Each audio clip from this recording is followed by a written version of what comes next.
자, 이제 우리가 격자에 대해서 공부를 했는데 속칭 얘기하는 이 브라베레티스라고 하는 것은 결국은 실제 원자의 위치를 얘기하게 되는 거예요. 그래서 실제 원자의 위치들, 이것이 주기적으로 배열되어 있는 이런 케이스를 생각을 하게 됩니다.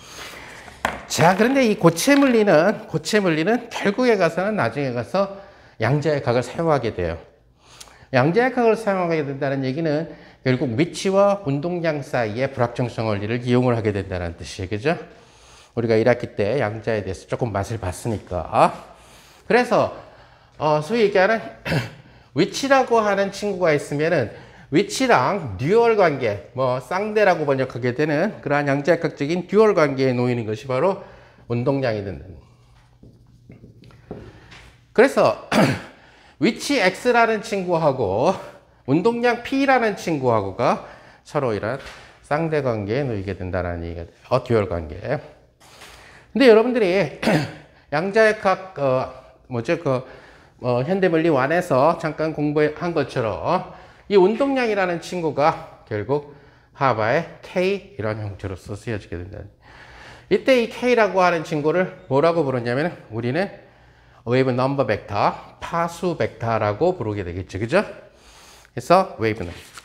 그러니까 서로 비례 관계에 있으니까 굳이 파트너를 갖다가 P라고 하는 것 대신에 K라고 해도 상관이 없다라는 얘기가 되겠죠. 그죠? 그래서 주로 우리가 고체 물리를 다룰 때 X로 묘사하느냐 아니면 운동량 파수 벡터 K로 묘사하느냐 이런 식으로.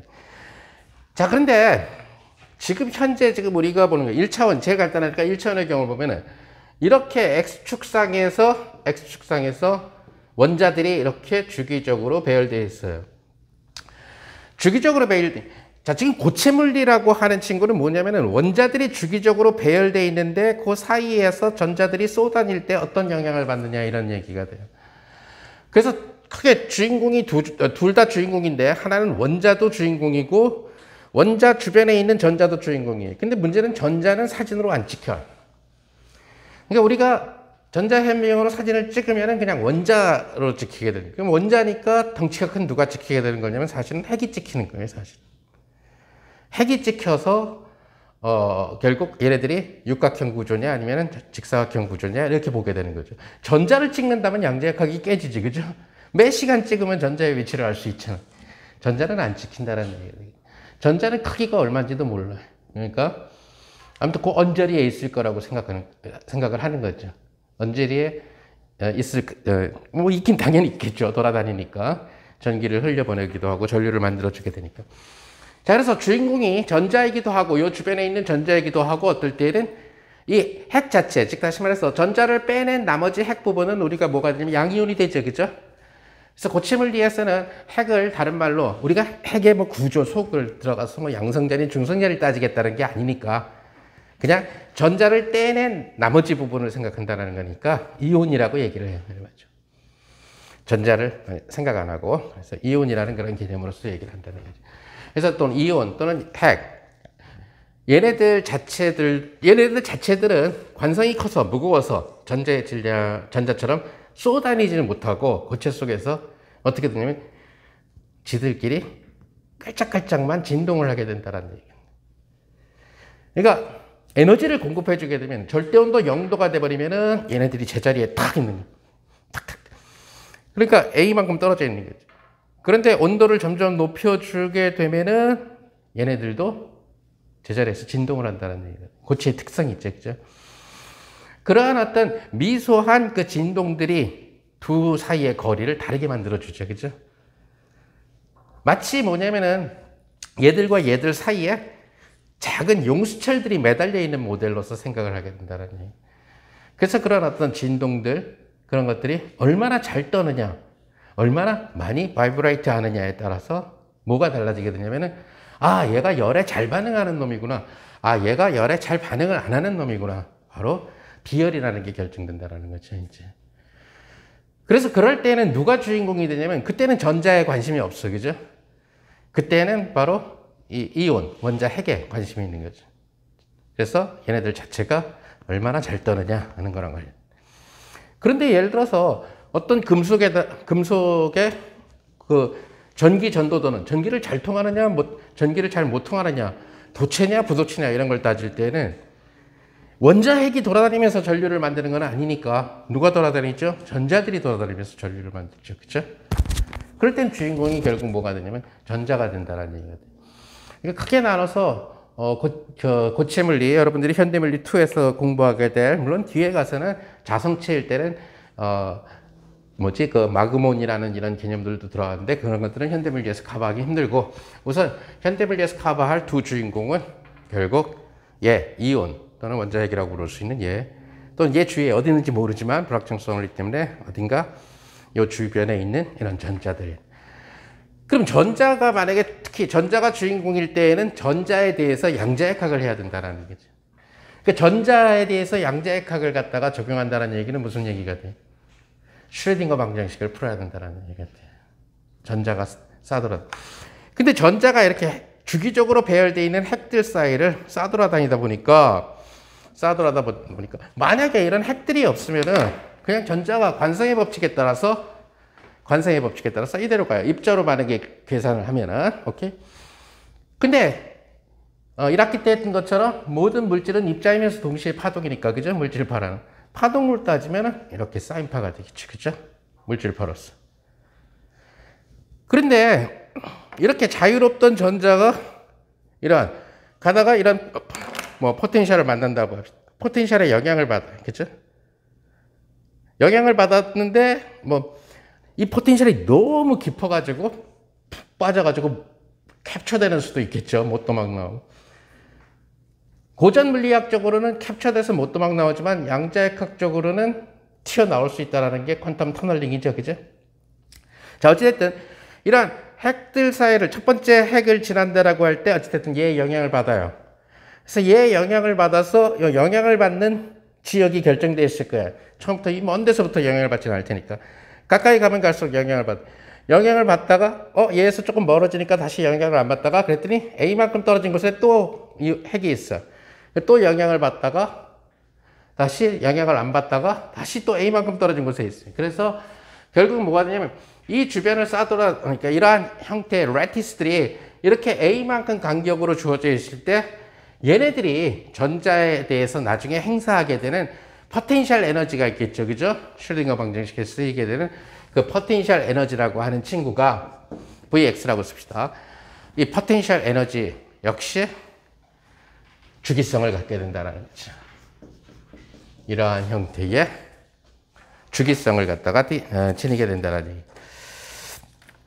자, 그래서 이러한 형태의 주기성을 갖게 됐을 때에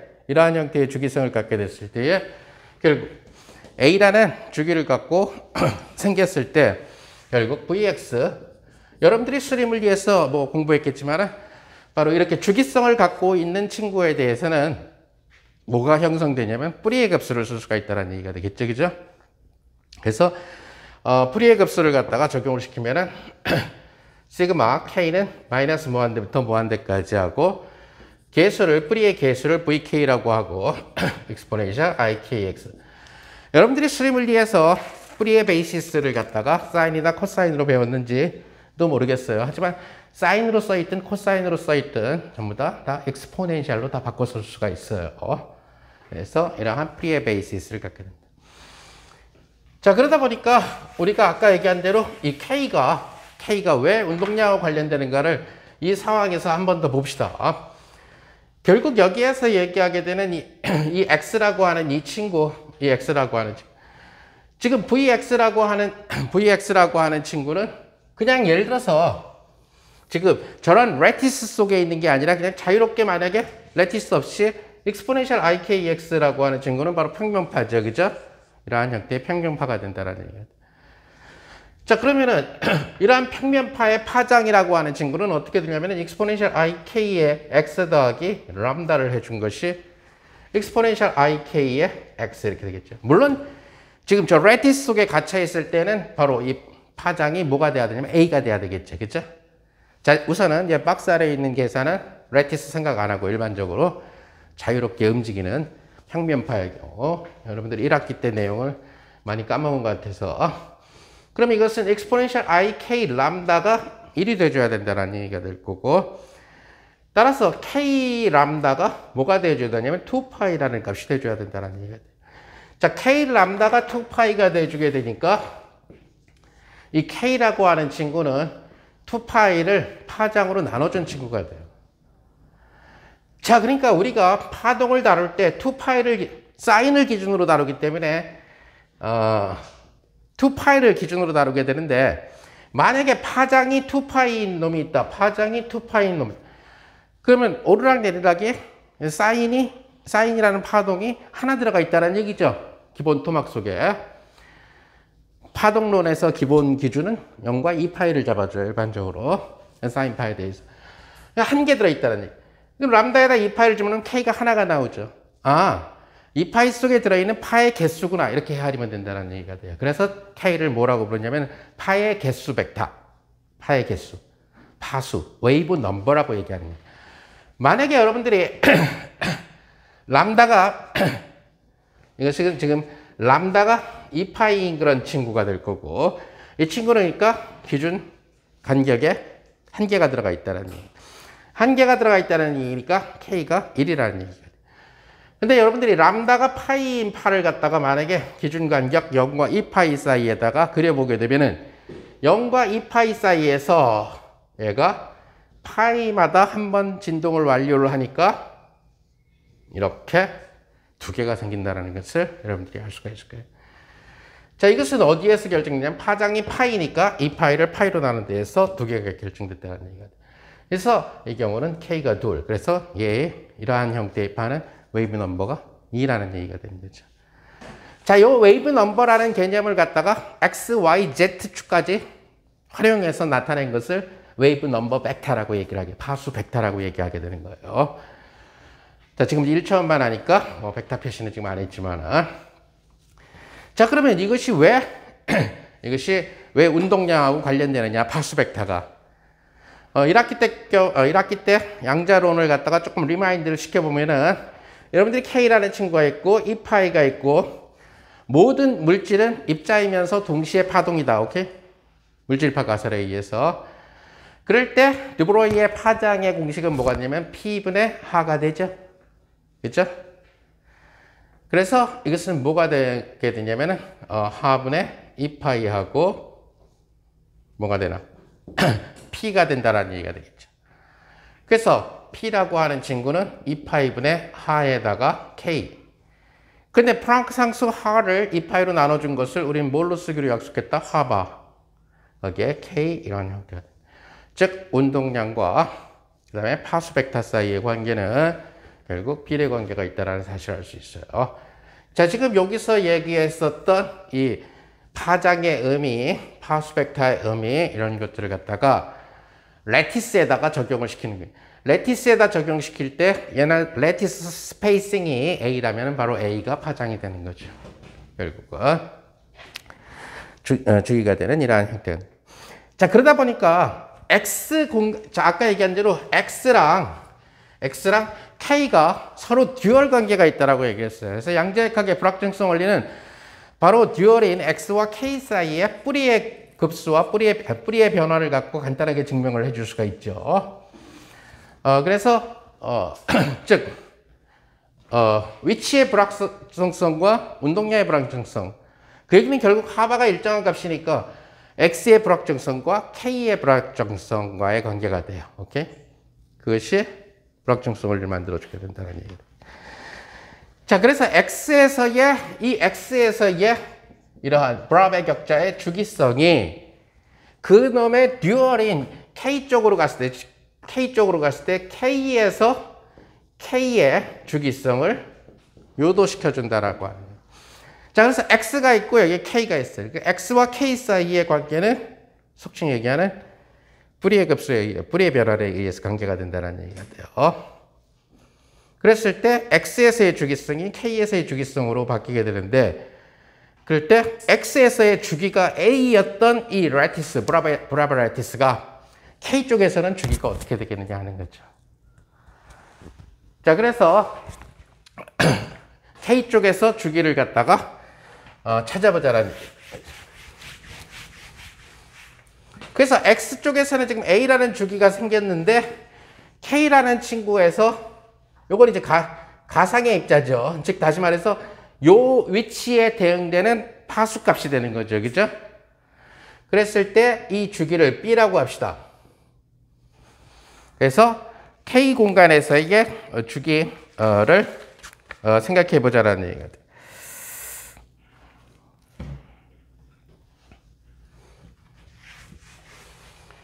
자, 그런데 이러한 형태에서 여러분들이 살펴보게 되면 얘는 개수니까 상관없고 이러한 형태의 베이시스를 갖다 생각을 해보게 되면은 지금 불합의 격자에서의 각각의 이 x 값들은 아무 값이나 허용되는 게 아니에요.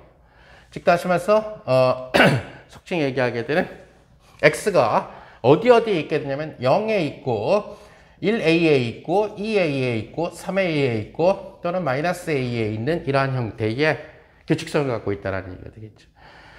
그래서 일반적인 x의 모습은 뭐가 되냐면 na라는 정수 곱하기 a라고 하는 이런 모습이 된다는 거예요. 자, 이 상황에서 만약에 x가 갖고 있었던 주기성이 x가 갖고 있었던 주기성 때문에 x는 이렇게 표현된 거죠. 그죠? 그래서 k에서 어떤 주기성을 만드느냐. 그래서 k가 만약에 주기 b라는 친구를 갖는다면 exponential의 i에 k에다가 b를 더한 거. 즉 k 방향으로의 주기가 되겠죠. 거기에 x는 주기성에 의해서 na라는 친구가 된다는 사실을 알 수가 있어요. 자, 그런데 이것이 뭐가 돼야 되냐면 exponential ik의 na가 돼야 된다는 거죠. 즉 주기만큼을 k 방향으로 주기만큼을 보태줘도 달라지지 않는다. 그게 주기의 정의가 될 테니까. 그럼 지수법칙에 따라서 exponential ib의 na는 결국 1이 돼줘야 된다는 것을 여러분들이 알 수가 있다는 얘기가 되겠죠. 자, 그래서 이 얘기는 결국 이것이 정수니까 결국 뭐가 되냐면은 ab가 뭐가 돼? 2파이의 정수배가 되기만 하면 되죠. 자, 이런 것들은 수리물리에서 여러분들이 공부했을 거고, 그죠?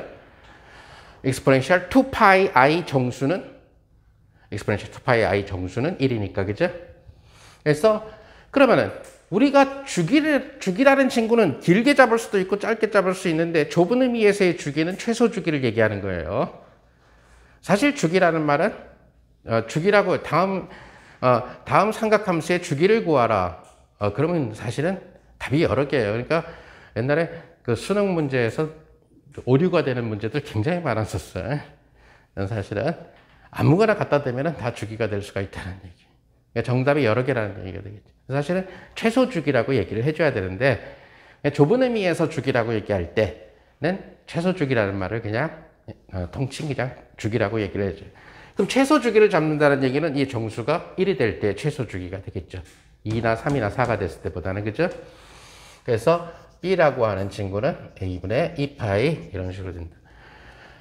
그래서 얘가 X 공간에서 레티스가 A라는 주기를 가졌을 때 1차원 K 공간에서 그의 듀얼인 그 파수 공간 K 공간에서의 주기 B라고 하는 친구는 A분의 2파이로 결정된다. 그래서 주어진 격자의 스페이싱, 주기의 역수로 나오기 때문에 이렇게 K 공간에서 만들어지는, 파수 공간에서 만들어지는 새로운 어떤 격자들을 우리는 역수라는, A분의 1이 역수죠, A에. 그래서 역격자라고 이름을 붙이게 되는 거죠. 그래서 역수를 나타내는 영어 reciprocal이라는 단어를 써서 reciprocal lattice라고 얘기를 하게 되는 거예요. 그래서 이것이 레티스고, 리얼 레티스예요. 실제 원자들이 있는 곳. 그것에 그것에 대응되는 각각의 파수에 해당하는 것. 이것을 reciprocal lattice, 즉 격자와 역격자 이런 식으로 얘기를 해준다는 얘기죠. 자, 그래서 이러한 형태로서 여러분들이 속칭 얘기하는 역격자 벡터를 갖다가 생각을 할 수가 있고,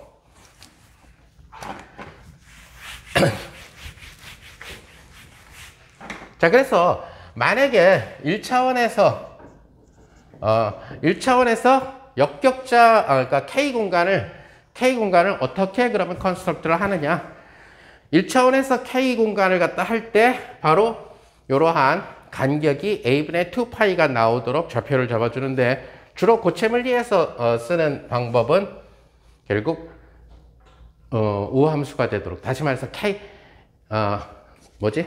K축의 원점 주위에서 대칭을 이루도록 소위 얘기하는 역격자 공간을 만들어줘요. 그래서 어떻게 만들어주게 되냐면 속칭 얘기하는 그건 아니다. 대칭을 만들어주는 게 아니라 지금 여기를 0으로 만들어주고 그 다음에 첫 번째가 뭐가 되죠? 여기가 A분의 2파이. 자, 그 다음 요즘 K 공간이에요. 그 다음에 A분의 4파이. 이런 식으로 만들어지게 되겠죠. K 공간에서의 역격자가. 여기서 뭐가 돼요? 마이너스 A분의 2파이. 그 다음에 마이너스 A분의 4파이. 이것이 뭐가 되냐면 역격자 공간이 된다는. 자, 이 역격자 공간에서 지금 이제 쉽게 하기 위해서 1차원만 지금 얘기를 하고 넘어갈 건데, 역격자 공간에서의, 즉 K-스페이스에서 역격자 공간에서의 위그너자이트 셀, 그 위그너자이트 셀 중에서 결국 원점을 포함해서 제일 짧은 존을 지역이 생긴. 위그너자이트 셀 지난 시간에 했죠. 그럼 위그너자이트 셀이니까 얘와 얘의 수직 이등분선을 그리죠. 1차원이니까. 얘와 얘 사이에 이렇게 되겠죠. 그러면은 여기가 위그너자이트 셀이 되죠. 요 첫 번째 역격자 공간에서의 첫 번째 위그너자이트 셀을 우리는 첫 번째 first brilliant zone이라고 이름을 붙이게 되는 거예요. 자, 이렇게 하게 되면은 또 그 다음 토막을 잡으면 second가 될 거고 그 다음에 third가 될 거고 이렇게. 실제로 고체 물리에서 굉장히 중요한 역할을 하는 게 이 브릴리언 존이에요. 그리고 이 퍼스트 브릴리언 존이 그 중에서도 특별한.